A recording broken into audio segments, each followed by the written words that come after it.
Shalom Bapak Ibu Saudara yang terkasih dalam Tuhan. Senang sekali kami sekeluarga boleh kembali menjumpai Anda dalam program kesayangan kita, Amen. Agree with God, move with God, encounter with God now. Saya mengajak Anda dari tempat ini bersama-sama dengan kami sepakat untuk kita sama-sama buka hati kita, karena kita percaya pagi hari ini Tuhan akan menyirami dengan kebenaran firman-Nya, sehingga setiap hari ini kita akan mengalami hal yang ajaib bersama Tuhan. Saya mengajak Anda untuk kita sama-sama sekali lagi buka hati dan kita berdoa sama-sama. Bapa Sorgawi, kami sepakat bersama-sama dengan keluarga kami dari tempat ini berdoa untuk setiap orang-orang yang menyaksikan program Amin dimanapun mereka berada. Biar hati kami terbuka dan Kau berbicara kepada kami secara pribadi ya Tuhan. Kami berdoa hari ini firman-Mu tidak akan pernah kembali dengan sia-sia. Jamah setiap umat-Mu dimanapun mereka yang berada. Mereka yang sedang sakit, mereka Engkau sembuhkan. Mereka yang sedang lemah, Engkau kuatkan. Mereka yang butuh penghiburan, Kau hibur, Kau kuatkan mereka Bapa. Dari tempat ini kami melepaskan sukacita, damai sejahtera mengalir kepada setiap umat Tuhan. Roh Kudus bekerjalah. Kami mempersilakan Kau, membebaskan Kau bekerja, menjamah setiap umat-Mu dimanapun mereka berada yang menyaksikan program ini. Kami juga berdoa para malaikat orang kudus lakukan bagian kalian, layani umat Tuhan dimanapun mereka berada, dan biarlah mereka semua boleh mengalami Kristus secara nyata. Kami memberikan segala hormat, pujian, kemuliaan buat Engkau. Hari ini kami siap untuk belajar kembali untuk kebenaran firman-Mu. Berbicaralah, urapi hamba-Mu, dan kami semua menyerahkan semua pemberitaan ini ke dalam tangan-Mu. Dalam nama Yesus, amin. Amin, amin. Mari kita siapkan hati kita sama-sama, karena saya percaya pagi hari ini Tuhan akan mengisi kembali kehidupan kita dengan sebuah kebenaran yang baru lagi. Dan saya percaya kebenaran ini akan memerdekakan setiap hidup kita. This morning, pagi hari ini saudara, saya dalam program Amin yang hari ini akan menyampaikan sebuah khotbah dengan judul Hati yang Taat.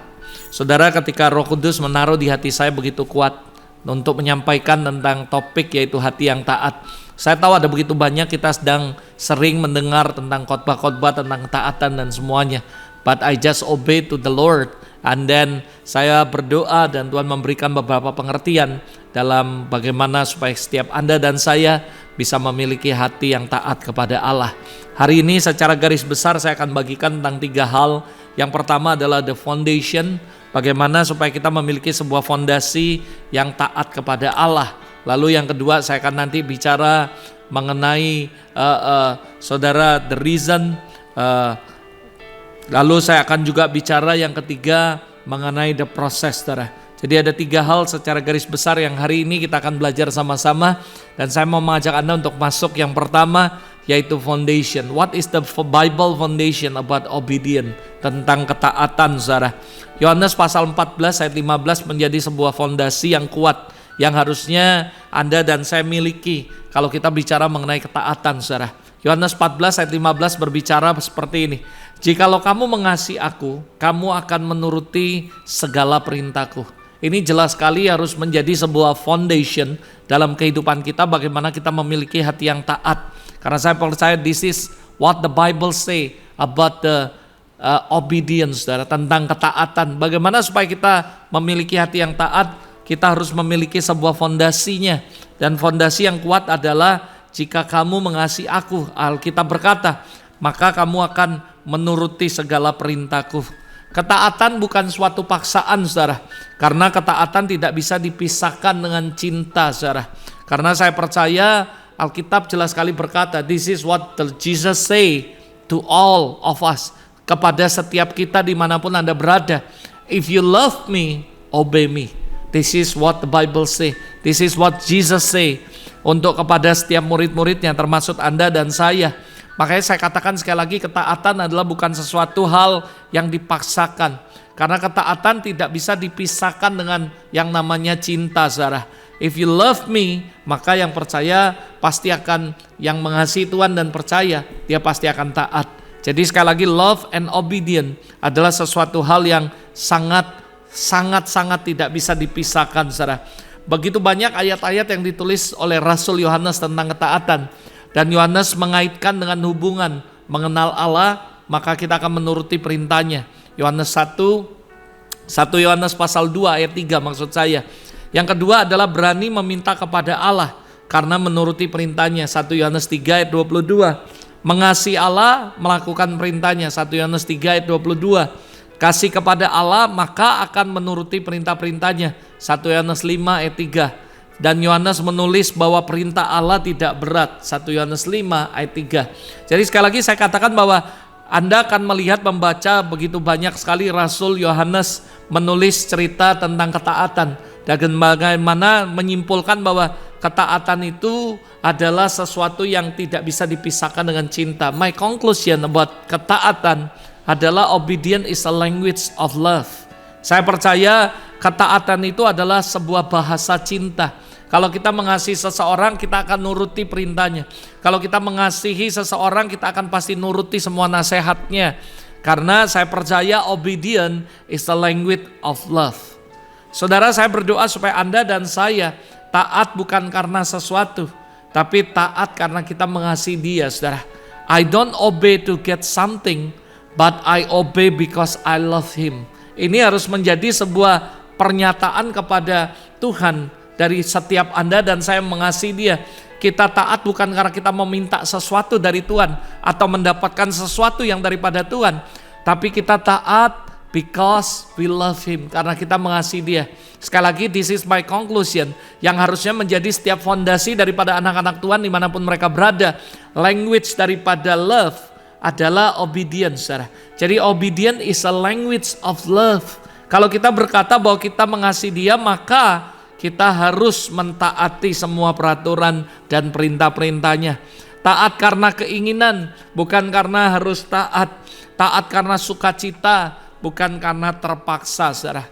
Sekali lagi saya katakan, bahkan saya yakin sekali, we cannot love without obey, saudara. And cannot obey without love. Ini adalah seperti mata uang logam yang dimana sebelah sisi yang satu dengan satu, yaitu love and obedience, saudara. Jadi sekali lagi, you cannot love without obey, and you cannot obey without love. Jadi saya percaya bahwa kalau kita bicara gimana caranya mengasihi kalau kita nggak taat, gimana caranya kita taat kalau kita tidak mengasihi, saudara. This adalah menjadi sebuah fondasi yang kuat dalam kehidupan kita. Jadi kalau kita bicara tentang kasih Tuhan, maka tidak lain daripada kita menuruti perintahnya. Dan kalau kita bicara tentang ketaatan, basically karena kita mengasihi Dia, bukan karena terpaksa, bukan karena mau menerima sesuatu dari Tuhan, tapi karena memang kita mengasihi Dia, saudara. This is the first I want to share to you. Saya mau sharing yang kedua, yaitu mengenai the reason, saudara. Apa alasan yang kuat sehingga kita bisa mengasihi Tuhan? What is the reason? Alasan kita harus punya hati yang taat. Saudara, sekali lagi saya tadi sudah menjelaskan bahwa kasih dan ketaatan adalah sesuatu mata uang logam yang tidak terpisahkan, saudara. Dan saya percaya kalau Anda berkata, what is the reason supaya kita harus taat kepada Allah? Yang pertama, because of love. Saya kembalikan lagi, saudara, karena cinta, saudara. Seberapa engkau mencintai Dia. 1 Yohanes 5 ayat 2 dan 3 berkata, inilah tandanya bahwa kita mengasihi anak-anak Allah, yaitu apabila kita mengasihi Allah serta melakukan perintah-perintahnya. Sebab inilah kasih kepada Allah, yaitu bahwa kita menuruti perintah-perintahnya. Dan dikatakan jelas sekali, Yohanes berkata bahwa perintahnya tidak berat, saudara. Saya percaya seorang bapak yang mengasihi anaknya tidak akan memberikan perintah yang berat, yang dia sendiri tahu bahwa anaknya nggak akan sanggup melakukannya. Berapa banyak saudara yang percaya Bapak kita di sorga jauh lebih berhikmat, jauh lebih mulia, jauh lebih mengasihi, jauh lebih sempurna dalam semua hal. Dan tidak mungkin Dia akan memberikan perintah kepada kita sementara Dia tahu kita tidak bisa melakukannya. Bahkan Alkitab berkata, ketika Dia memberikan perintah, Dia juga memberikan ability, kekuatan untuk kita bisa dimampukan. Bahkan Dia mengutus Roh Kudus untuk menolong kita dalam segala hal. Jadi sekali lagi, what is the reason kita harus taat dan memiliki hati yang taat? Alasan yang pertama yang terkuat, because of love, karena cinta. Karena saya percaya sekali lagi kalau kita mencintai Tuhan, maka kita pasti akan taat kepada Tuhan. This is the reason. Kalau ditanya, kenapa mesti taat? Because I love Him. Karena aku mengasihi Tuhan. Jadi sekali lagi kita taat karena kita mengasihi Tuhan. Ketaatan tidak membeli cinta kita kepada Tuhan. Maksudnya bukan karena kita taat, lalu dalam pemikiran setiap orang bahwa Tuhan akan lebih cinta kita daripada yang lain. Memang sih ada benarnya. Tapi saya cuma mau sampaikan buat Anda, kalau Anda tidak taat pun Tuhan tetap cinta kepada kita, saudara. Kenapa? Karena dia sudah membuktikannya di kayu salib. Waktu orang-orang sekalipun gak taat sama dia tetap mengasihi kita. Itulah Tuhan, saudara. Mungkin buat kita, kalau orang yang nurut sama kita taat, kita akan mengasihi dia lebih daripada yang lain. Memang logikanya seperti itu, tapi tidak berlaku kepada Tuhan, saudara. Bukan berarti kalau gitu kita gak perlu taat sama Tuhan, wong dia tetap cinta. Gak seperti itu juga, saudara. Tapi maksud saya mau jelaskan bahwa sekalipun kamu gak taat, dia sudah mengasihi Anda dan membuktikannya dengan mengorbankan hidupnya di kayu salib. Yang saya mau kasih tahu sebuah garis besar supaya Anda dan saya mengerti bahwa cinta Tuhan tidak akan pernah berubah dalam kehidupan kita. Gak peduli dia taat atau enggak, Allah tetap mengasihi kita. Tetapi saudara, kita harus tetap hidup dalam ketaatan. Kenapa? Karena kita juga mengasihi dia. Tetapi saudara, ketaatan itu sebenarnya menunjukkan cinta kita kepada Tuhan. Jadi bukan untuk kita nerima sesuatu, tapi kita menyatakan cinta kita. Seberapa besar cinta kita kepadanya, sebesar itu juga maka ketaatan yang akan kita lakukan kepada Tuhan. Ada seorang menulis dan berkata seperti ini, ketaatan tidak membuat Allah makin mengasihi Anda, tetapi jelas menunjukkan bahwa Anda mengasihi dia, saudara. Jadi sekali lagi, kasih adalah akarnya dan ketaatan adalah buahnya, saudara. Jadi sekali lagi, kalau ditanya what is the reason kita memiliki hati yang taat, the reason number one is the love. Karena kita mencintai dia. Hal yang kedua, what is the reason kita harus taat, memiliki hati yang taat. Yang kedua, because of faith, saudara. Karena iman. 1 Yohanes 5 ayat 3-4 berkata, sebab inilah kasih kepada Allah, yaitu bahwa kita menuruti perintah-perintahnya. Perintahnya tidaklah berat, sebab semua yang lahir dari Allah mengalahkan dunia. Dan inilah kemenangan yang mengalahkan dunia, yaitu iman kita, saudara. Iman kita mengalahkan dunia. Iman adalah percaya bahwa Allah adalah benar dan dapat dipercaya. Dan perintahnya benar dan harus dilakukan, saudara. Jadi sekali lagi saya katakan bahwa Anda dan saya, kenapa kita harus taat dan kita harus melakukan ketaatan? Karena because of love, karena dasarnya adalah cinta kita sama Tuhan. Lalu karena iman. Maksudnya apa? Karena kita percaya Allah selalu benar dan dapat dipercaya. Saya sering sekali ketika khotbah sering ngomong, memang sih Tuhan susah untuk dimengerti. Karena jalan kita bukan jalan dia, pikiran kita bukan pikiran dia. Tetapi kita bersyukur dan percaya bahwa sekalipun dia sulit untuk dimengerti, tapi dia sangat bisa dipercaya. Itu sebabnya percayakan hidup Anda, masa depan Anda. Lakukan apapun yang Tuhan suruh dan taat kepada Tuhan. Kenapa? Karena kita percaya dia adalah Tuhan yang bisa sangat dipercaya. Jadi ini harus menjadi alasan yang kuat. Kenapa kita mesti taat dan memiliki hati yang taat kepada Allah? Karena because of faith. Karena iman, saudara. Hal yang ketiga, saudara, alasan yang kuat. Kenapa kita memiliki hati yang taat dan harus taat kepada Allah? Because of Holy Spirit, saudara. Karena Roh Kudus. Karena saya percaya tanpa Roh Kudus kita nggak akan bisa taat kepada Allah. Without Holy Spirit, we cannot obey God. Karena buat saya percaya bahwa manusia ini agak berat untuk taat. Karena dari awalnya ketika kita jatuh dalam dosa, dikuasai oleh kedagingan, susah untuk kita memiliki hati yang taat. Tapi alasan yang kuat kenapa kita harus taat dan kita bisa memiliki ketaatan, because of the Holy Spirit. Karena Roh Kudus yang akan memberi kekuatan, kemampuan sehingga kita bisa taat. Karena ingat firman Tuhan pernah berkata bahwa aku akan memberikan kamu roh yang baru dan hati yang baru, hati yang taat. Hati yang taat adalah hati yang sudah dijamah, diubah oleh Roh Kudus sehingga kita memiliki hati yang taat. This is the reason yang kuat sekali, because of love, because of faith, and because of Holy Spirit. Karena Roh Kuduslah yang sudah menjamah dan mengubah hidup kita sehingga kita memiliki hati yang baru, yaitu hati yang taat. 1 Korintus 2:14 berkata, tetapi manusia duniawi tidak menerima apa yang berasal dari Roh Allah, karena hal itu baginya adalah suatu kebodohan dan ia tidak dapat memahaminya, sebab hal itu hanya dapat dinilai secara rohani.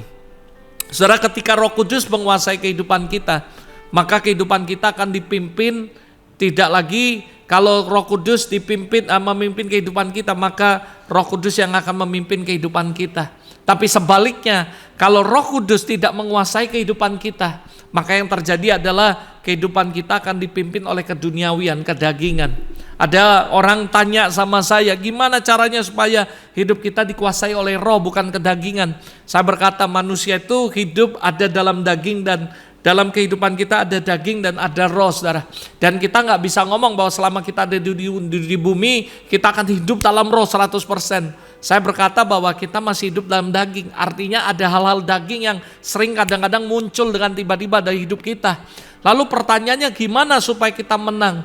Kuncinya adalah satu, Anda harus memberi makan roh lebih kuat, lebih besar. Anda harus benar-benar membuat roh Anda makin kuat. Kalau kita bisa membuat roh kita lebih kuat daripada kedagingan kita, masih ada tetap kedagingan, tapi roh kita jauh lebih kuat daripada kedagingan, maka roh kita akan menguasai kehidupan kita, menguasai kedagingan kita, sehingga hidup kita akan berjalan dalam roh.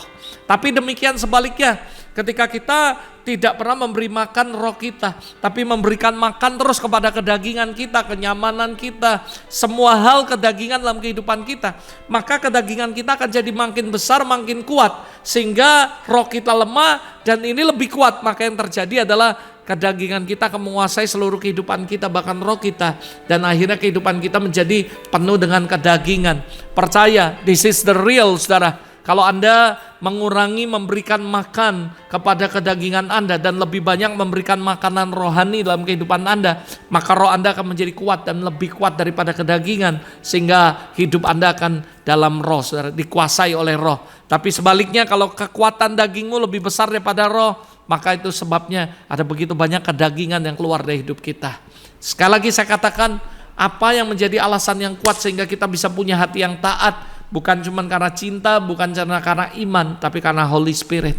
Dia menjamah hidup kita. Hari ini saya berdoa dari tempat ini, dimanapun Anda berada, biar Roh Kudus menjamah hatimu dan memberikan kepadamu hati yang taat. Karena ini yang Tuhan perintahkan dan ini yang Tuhan sampaikan, aku akan memberikan roh yang baru, hati yang baru kepada setiap kita, yaitu hati yang taat, yang mau mendengar dan melakukan firman Tuhan. Aku berdoa dari tempat ini, Tuhan, untuk setiap umat-Mu yang ada dimanapun mereka berada, yang menyaksikan program Amin ini, jamah hati mereka, ubah hati mereka, dan berikan hati yang baru, hati yang taat. Di dalam nama Yesus, Roh Kudus, kami tahu cuma Engkau yang bisa lakukan ini. Lakukan dalam kehidupan kami. Hari ini aku berdoa, sentuh mereka Roh Kudus, dan jamah hati mereka, biar mereka punya hati yang taat. Di dalam nama Yesus kami terima dan kami ucapkan syukur untuk hati yang baru, hati yang taat, saudara. Saudara, sekali lagi saya katakan, ini cuma bisa dilakukan oleh Roh Kudus, menjamah dan mengubah hati kita menjadi hati yang baru dan hati yang taat. Ini adalah alasan yang paling penting kenapa kita bisa punya hati yang taat. Lalu yang terakhir, saya mengajak Anda untuk bahas, yaitu tentang the process, saudara. Proses ini nggak mudah, saudara. Seringkali orang berkata, Pastor, apakah tiba-tiba suddenly lalu kita dapat hati yang baru? Memang sih, saya percaya Roh Kudus bisa buat mujizat seperti itu. Tapi saudara, ada begitu banyak hal yang kita menerima jamahan Roh Kudus dan kita percaya, kita udah punya iman bahwa hari ini aku terima hati yang baru. Tapi saudara, sekali lagi saudara, ada begitu banyak hal yang ketika Roh Kudus bicara dalam kehidupan saya belajar tentang hati yang taat. Lalu Tuhan memberikan 3 bagian yang kuat sekali. Yang pertama adalah the foundation. Kalau kamu mau taat, kamu harus punya fondasi yang kuat. Dasarnya apa? Supaya kamu taat kepada aku. Lalu Tuhan memberikan sebuah word yang ditulis oleh Rasul Yohanes, yaitu apa? Love, cinta, kasih, saudara. Dan itu menjadi fondasi yang kuat dalam kehidupan kita untuk kita bisa taat. Lalu Tuhan juga memberikan alasan, the reason why kita harus taat dan punya hati yang taat. Karena cinta, karena iman. Kita harus punya iman bahwa kita percaya Tuhan mengubah hati kita. Dan kita juga percaya because of Holy Spirit, Roh Kudus yang mengubah kita. Di end of the day, yuk kita belajar yang ketiga, yaitu the process. How to have it. How to have it. Supaya kita menerima ini hati yang baru. Dan saudara, melalui proses ini saya belajar untuk membentuk sampai kita memiliki hati yang benar-benar taat. Bukanlah pekerjaan semenit 2 menit, saudara. Bukan sehari, seminggu, sebulan. Tapi memerlukan proses yang panjang dan lama sekali, saudara. Dibutuhkan komitmen, kerendahan hati yang bukan sekali-sekali, tapi terus-menerus belajar melalui proses demi proses. Dan saya mau bagikan ada beberapa proses pembelajaran untuk mencapai yang namanya hati yang taat. Berapa banyak dari Bapak Ibu semua yang percaya bahwa ketika kita belajar dan kita terus percaya dengan iman, dengan Roh Kudus, dan kita terus melalui setiap proses, kamu akan memiliki hati yang benar-benar taat sama Tuhan. Nah saudara, proses yang pertama dan yang awal adalah belajar dari pengalaman saudara. Ternyata untuk memiliki hati yang taat, kita seringkali harus belajar dari pengalaman. Maksudnya apa? Contoh yang konkret, yang mudah untuk dimengerti oleh setiap kita. Saya percaya pengalaman harusnya seringkali menjadi guru yang terbaik bagi seseorang ketika kita belajar yang namanya ketaatan, saudara. Dan saya percaya bahwa ini adalah sebuah contoh yang luar biasa sekali. Orang yang taat itu adalah orang yang juga mengalami betapa pentingnya ketaatan itu sendiri, saudara. Dan saya percaya ini harus menjadi bagian untuk kita belajar, saudara. Ada sebagian anak yang hanya 1 atau 2 kali diperintahkan untuk mencuci kaki misalnya sebelum tidur. Lalu seumur hidupnya dia ingat dan dia melakukannya, saudara. Ada juga sebagian anak yang memerlukan penjelasan yang ekstra sampai benar-benar paham mengapa hal itu perlu dilakukan, saudara. Tapi ada anak-anak lain yang tidak dapat diberi perintah atau penjelasan untuk mentaati sebuah perintah. Mereka butuh pengalaman buruk agar memahami dan meyakini betapa pentingnya ketaatan itu. Saya ambil contoh, saudara. Ketika anak-anak kecil, waktu mungkin ini terjadi atas anak Anda, keponakan Anda atau apapun. Ketika anak-anak mendekati yang namanya stop kontak di rumah, saudara. Seringkali mereka diingatkan tidak boleh menyentuh itu, saudara. Bahkan dimarahi oleh mamanya. Bahkan mungkin ada yang dipukul karena tangannya tidak taat. Kenapa? Karena mamanya takut kalau dia sampai colok tangannya di stop kontak, maka dia akan tersetrum, saudara. Dan ini adalah sesuatu yang pasti menjadi sesuatu yang worry kepada orang tua yang ketika melihat ada stop kontak lalu anak yang kecil lalu main-main di dekat sana. Seringkali dimarahi, dinasihati. Ada beberapa yang tidak akan mendengar dan mereka mungkin penasaran atau mereka nggak taat atau apapun itu, sampai satu ketika mereka mengalami pengalaman buruk, mereka kesetrum, mereka terkejut, mereka teriak, mereka nangis. Baru waktu itu, saudara, Anda suruh dia pegang lagi, dia nggak akan berani. Kenapa? Pengalaman buruk mengajarkan orang akan sebuah ketaatan. Saudara, ada begitu banyak orang, saudara, yang disuruh sungguh-sungguh dalam Tuhan, disuruh ini, disuruh taat, tapi mereka nggak mau melakukannya. Sampai suatu hari mereka mengalami hal yang buruk dalam kehidupan mereka, baru mereka mulai taat, saudara. Ada begitu banyak tentang keuangan juga seperti itu. Tuhan memerintahkan kita untuk belajar memberi dan sebagainya, tapi kita nggak taat. Sampai satu titik kita mengalami hal yang buruk, baru kita mau taat dan belajar, saudara. Nah, saya berdoa supaya Anda dan saya tidak perlu repot-repot mengalami pengalaman buruk, tapi kita mengalami pengalaman yang baik dan kita semakin taat sama Tuhan. Ini adalah proses pertama dalam pembelajaran bagaimana kita memiliki hati yang taat, saudara. Sama bangsa Israel juga nggak taat, saudara. Sampai akhirnya mengalami begitu banyak hal-hal yang buruk dalam hidup mereka, dalam perjalanan mereka dari padang gurun menuju tanah perjanjian. Ada begitu banyak proses, mereka tidak taat. Sampai mereka mengalami banyak sekali pengalaman buruk, Anda bisa perhatikan, lalu mereka taat. Sama halnya ketika zaman raja-raja, mereka memberontak sama Tuhan. Lalu habis itu Tuhan mengirim musuh yang hebat buat mereka. Mereka dikalahkan, mereka ditawan. Lalu baru mereka mulai taat sama Tuhan. Mereka bertobat, berbalik sama Tuhan. Tuhan membangkitkan seorang pahlawan. Lalu mereka diselamatkan. Mereka mengalami damai berpuluh-puluh tahun. Lalu tiba-tiba mereka nggak taat lagi. Lalu akhirnya Tuhan kirim lagi orang, bangkitkan lawan yang hebat buat mereka. Lalu mereka mulai taat lagi. Saudara, ada begitu banyak manusia dalam proses menuju ketaatan. Mereka harus melalui pengalaman-pengalaman buruk, saudara. Saya berdoa dari tempat ini supaya Anda dan saya dimanapun Anda berada tidak perlu melalui yang namanya pengalaman buruk baru kita mau taat sama Tuhan. Tapi melalui proses yang pertama ini kita tidak perlu mengalami hal-hal yang buruk, tapi kita mulai belajar. Mengalami mungkin pengalaman yang baik is good, tapi pengalaman buruk itu menyakitkan, saudara. Jangan sampai proses yang pertama ini ketika kita mengalami hal yang buruk baru kita mulai taat sama Tuhan. Tapi belajarlah untuk taat sama Tuhan, untuk Taat bukan karena kita mengalami hal yang buruk, tapi justru karena kita mengalami hal yang baik bersama Tuhan. Yang kedua, prosesnya adalah belajar untuk percaya. Nah, ini gak mudah. Semua orang ngomong beriman, tapi kenyataannya gimana bisa beriman? Misalnya kita percaya nih satu ayat, Allah akan mencukupi segala kebutuhanku dalam kekayaan dan kemuliaan. Lalu kita disuruh belajar untuk taat, belajar untuk beriman. Tapi gak mudah, Pastor. Kenapa? Karena uangnya gak ada di tangan. Sudah begitu mudah ngomong, wah anak kecil bisa memberi 5 roti 2 ikan tanpa memikirkan makanannya dia, tapi memberi orang lain. Tapi ketika kita disuruh belajar untuk percaya, it's not easy, gak mudah. Anda berkata, wah janda Sarfat hebat, dia ngalami hal yang luar biasa. Tapi ketika itu terjadi dalam kehidupan kita, untuk kita belajar untuk percaya, gak mudah. Gak mudah ketika kita percaya sama Tuhan, harus beriman, harus menabur. Ketika kita melihat bahwa tabungan kita menipis, kita gak pegang uang dan sebagainya, tapi kita dituntut, diharuskan untuk belajar, untuk percaya. Gak mudah. Untuk taat sama Tuhan, ketika Anda disuruh memberi dengan kelimpahan, itu sangat mudah. Tapi ketika Anda disuruh belajar taat kepada Tuhan di tengah kekurangan memberi, itu yang gak mudah. Tapi itu adalah proses di mana kita punya hati yang taat, tidak mudah, harus melalui proses pengalaman, dan juga yang kedua belajar untuk percaya, beriman kepada Tuhan.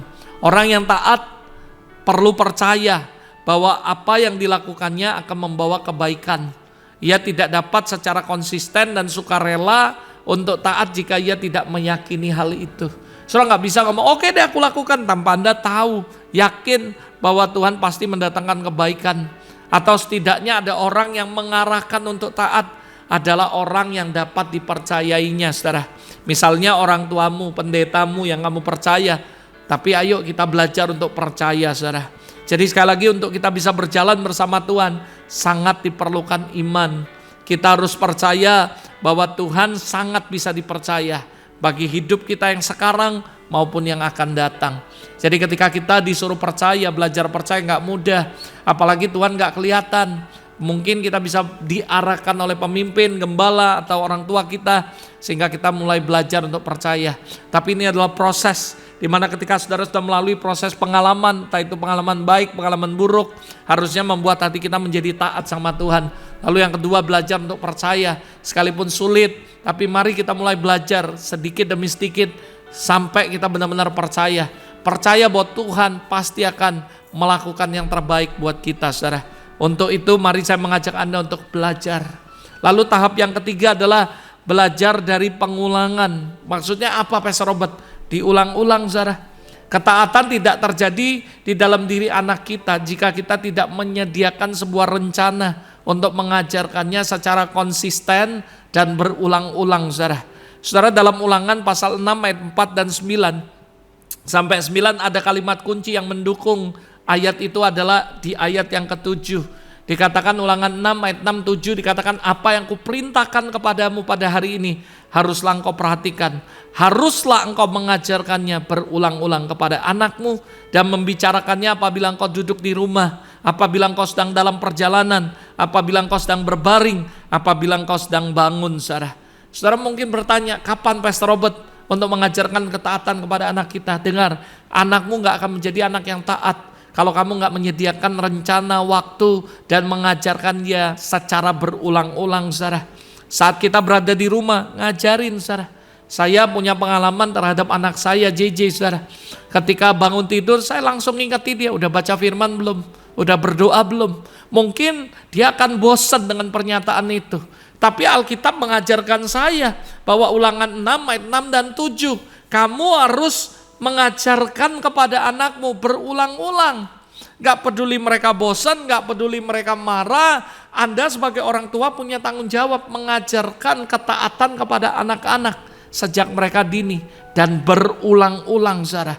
Saat di rumah, saat nonton TV, saat bermain, saat membaca, bahkan saat di meja makan. Saya dari keluarga kami memiliki beberapa agreement bersama-sama yang kita buat kesepakatan. Yang pertama, kita buat kesepakatan bahwa di meja makan tidak ada HP. Dalam artian kita makan lalu kita berfellowship. Kita nggak mau ketika makan orang bisa duduk di meja yang sama. Tapi masing-masing orang tua memiliki HP, anak milih HP, semua sibuk dengan dunia masing-masing. Lalu saya juga ngomong sama mereka bahwa kita ada batasan HP jam berapa. Lalu kita duduk, kita boleh nonton TV bersama, kita boleh bercanda, ngobrol, kita fellowship, lalu kita doa malam, bertidur baru saudara, dan sebagainya. Saudara. Saya mulai membiasakan hal-hal ini dari kecil. Anak saya terus diajarkan. Saat dalam perjalanan juga gitu, di mobil kita ngomong, kadang-kadang ingatin dia lagi. Dimanapun, karena Alkitab ngajari seperti itu. Saat kita berada di tempat tidur, saya membaca dari sebuah buku Gary Ezo, menurut dia dikatakan anak-anak memiliki jendela hati. Saat menjelang tidur adalah saat yang tepat bagi kita untuk mengajarkan mereka ketaatan dan memuji taatan mereka kalau mereka sudah melakukannya. Jadi kalau kita menyuruh mereka sesuatu lalu mereka menurut, mereka ini kita harus memuji mereka, memberikan apresiasi tepatnya, sudah menghargai apa yang sudah mereka lakukan. Saat menjelang tidur adalah saat yang paling istimewa bagi orang tua untuk bercakap-cakap dengan anaknya yang merupakan pemberian Allah. Ada begitu banyak hari-hari ini orang sibuk cari uang, sibuk bisnis, tidak ada waktu quality time bersama keluarga mereka. Saudara, kalau Anda mau punya hati yang taat dan anak-anakmu memiliki hati yang taat, spend time with your family, spend time with your children. Ajar mereka berulang-ulang, saudara. Saat mereka bangun, tidak heran anak kecil sebenarnya bisa diajar untuk mereka kenal Tuhan, takut Tuhan. Saya terus ngomong, nak, bangun tidur jangan pegang apapun, berlutut berdoa, ngucap syukur. Terima kasih Tuhan, hari ini aku ada dalam keadaan sehat. Terima kasih untuk semua berkat-Mu. Lalu setelah berdoa, baca firman, nak. Mulai pagi hari dengan firman. Saya selalu ingatkan dia, saya selalu ingatkan orang-orang yang saya kasih. Mulai dengan Tuhan. Karena sepanjang hari itu apa yang akan terjadi atas hidupmu tergantung kamu memulai dengan siapa. Kalau kamu memulai bersama Tuhan, bersama firman, saya percaya sepanjang hari itu Tuhan akan nyata dalam kehidupan Anda. Somehow saudara, mama saya terutama, keluarga kami kadang merasa waduh waktu itu begitu singkat. Rasanya kok waduh cepat sekali ya. Dan karena apa? Karena buat kami waktu itu bermanfaat. Saya pakai untuk belajar, saya pakai untuk baca firman, saya pakai untuk ini dan sebagainya. Dan termasuk juga membuat rekaman-rekaman khotbah seperti ini, saudara, dan sebagainya. Buat kami adalah waktu itu adalah sangat berharga. Jadi itu sebabnya saya juga mengencourage anak saya untuk menggunakan waktu sebaik mungkin. Saya akan ajarkan dan omong terus berulang-ulang. Bukan karena kita orang tua cerewet, saudara, tapi Alkitab yang ngajari kita. Ngomong, ngajari mereka berulang-ulang, saudara. Ada beberapa orang tua mungkin berkata, aduh saya sudah bosan, saya sudah capek, anak saya gak pernah berubah. Keliru, saudara. Ketika saudara ngomong gitu, artinya saudara stop untuk mengajarkan anak saudara ketaatan. Musa diperintahkan Tuhan untuk ngajar, untuk mengatakan kepada bangsa Israel, mengajarkannya di rumah, di jalan, di dalam kamar tidur, di meja makan, semua diajarkan. Artinya jangan pernah stop bosan untuk mengajarkan anakmu akan ketaatan. Percayalah, semua firman yang keluar dari mulut tidak akan pernah kembali sia-sia. Semua firman yang kamu lepaskan dari perkataanmu kepada anak-anakmu selama itu dengan hati yang tulus, tidak akan pernah kembali dengan sia-sia. Saya percaya anakmu suatu hari akan mengalami hal yang ajaib. Mereka akan punya hati yang taat. Saya mau ingatkan kita semua, memang sih Tuhan mengatakan bahwa kita harus mengajarkannya berulang-ulang. Bahkan sampai kita lelah, bosan, semangat lagi, bosan lagi, semangat lagi, dan seterusnya. Don't give up. Jangan pernah bosan untuk menyadarkan anak-anak kita. Ingatkan mereka, ajarkan. Karena ini adalah sebuah proses pengajaran yang penting dalam kehidupan kita, yaitu belajar melalui pengulangan demi pengulangan, saudara. Karena saya percaya bahwa ketika kita mengajarkannya berulang-ulang, maka saudara, mereka akan ingat. Suatu hari mereka akan berterima kasih kepada kita sebagai orang tua. Karena membangun sebuah fondasi yang benar dan mengajarkan mereka takut akan Tuhan dan taat sama Tuhan. Yang keempat, lalu saya akan tutup. Bagaimana proses yang terakhir adalah belajar dari teladan. Artinya apa? Jadi contoh. Kita sebagai orang tua harus menyadari bahwa anak-anak itu jasmani, rohani. Belajar lihat dari kehidupan kita. Untuk anak jasmani, mereka akan lihat belajar dari kehidupan kita di rumah, jadi teladan atau tidak. Kalau kita orang tua ngajari mereka baca firman, utamakan Tuhan, tapi dalam hidup mereka nggak melihat contoh itu, mereka nggak akan belajar ketaatan. Saya juga ngomong sama mereka, pokoknya di kamar mandi nggak ada yang bawa HP. Dan kami mulai terapkan itu sekian lama. Kenapa saudara? Ada banyak orang bilang, waduh saya lagi di kamar mandi tanggung bawa HP dan sebagainya. Akhirnya jadi lama, wasting time. Saya ngomong sama mereka, ayo kita sepakat. Tapi ketika saya memberikan contoh yang tidak baik, maka dia gak akan belajar apa itu ketaatan. Jadi proses yang keempat adalah kita sebagai orang tua belajar melalui teladan atau contoh. Kita harus memberikan teladan contoh. Kalau anak kita melihat teladan yang baik dari orang tuanya, kalau orang tuanya rajin berdoa, orang tuanya rajin baca Alkitab, orang tuanya melakukan apa yang diajarkan kepada anaknya, anakmu akan nurut. Tapi kalau kamu ngajari anakmu sementara kamu sendiri gak melakukan apa yang kamu ajarkan, maka mereka gak akan taat. Jadi sebagai orang tua, be careful, hati-hati sebagai orang tua dalam bersikap, dalam berbicara, juga dalam bertingkah laku. Karena anak-anak kita belajar dari apa yang mereka lihat dalam kehidupan kita.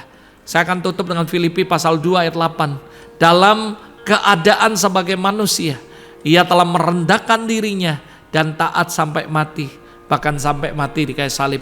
Jadi ketaatan kita tidak boleh give up di tengah jalan, karena Yesus merendahkan dirinya dan taat sampai mati. Saudara, berapa banyak orang yang percaya kita harus taat sampai selama-lamanya, saudara. Yesus sudah memberikan sebuah teladan yang baik buat kita, bahwa dia taat, tidak setengah-setengah, lalu setengah taat, lalu habis itu karena ngalami yang gak enak, gak taat lagi sama Tuhan.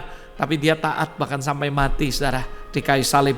Itulah pelajaran yang saya katakan bahwa belajar dari teladan atau contoh. Who is the role model dalam kehidupan kita? Is Jesus Christ. Dia taat, dia merendahkan dirinya dan taat sampai mati. Mari saya mengajak Anda untuk sama-sama merendahkan diri kita sebagai orang tua, sebagai pemimpin rohani, merendahkan diri kita dan taat sampai kita dipanggil Tuhan. Dan kita taat karena Tuhan memberikan sebuah teladan, dan kita taat juga karena kita mau supaya anak-anak kita, orang-orang di bawah kita, generasi di bawah kita akan melihat keteladanan kita dan mereka pun akan taat kepada Tuhan. Mari kita berdoa sama-sama. Bapa Surgawi, terima kasih untuk hari ini. Hari ini sekali lagi hamba berdoa, biarlah kami semua hari ini belajar tentang ketaatan, sehingga kami bisa belajar terus mengenai dari sebuah pengalaman kami. Kami belajar apa itu ketaatan. Kami belajar juga untuk percaya kepada Tuhan, sekalipun kami gak melihat, sekalipun Tuhan kami melihat keadaan dia terjadi gak seperti apa yang kami lihat Tuhan. Tapi kami mau belajar. Kami belajar juga melalui pengulangan-pengulangan, di mana kami sendiri juga sering jatuh bangun, tapi Engkau gak pernah bosan berulang-ulang menasihati kami, dan kami mau berubah Tuhan. Dan kami juga berdoa, kami juga mau mengajarkan anak-anak kami secara berulang-ulang tanpa bosan, tanpa putus asa, karena kami tahu apa yang kami ajarkan selama itu firman kebenaran tidak akan pernah kembali sia-sia. Dan kami juga sebagai orang tua mau menjadi teladan seperti apa yang Yesus ajarkan, merendahkan diri dan taat sampai mati. Biarlah kami merendahkan diri kami, terus belajar ketaatan sampai kami dipanggil Tuhan, sampai kami ketemu dengan Engkau Tuhan. Terima kasih Bapa.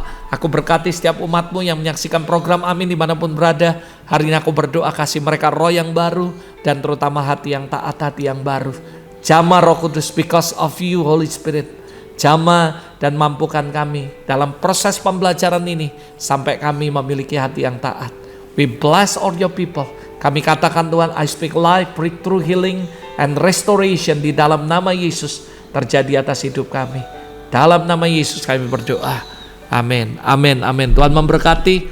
Saya berdoa sekali lagi, setiap Anda mulai hari ini dijamah oleh Roh Kudus dan mulai memiliki hati yang taat. Ingat, don't give up selama Anda belajar proses ketaatan. Percaya Roh Kudus akan memampukan dan kita akan dapat hati yang taat.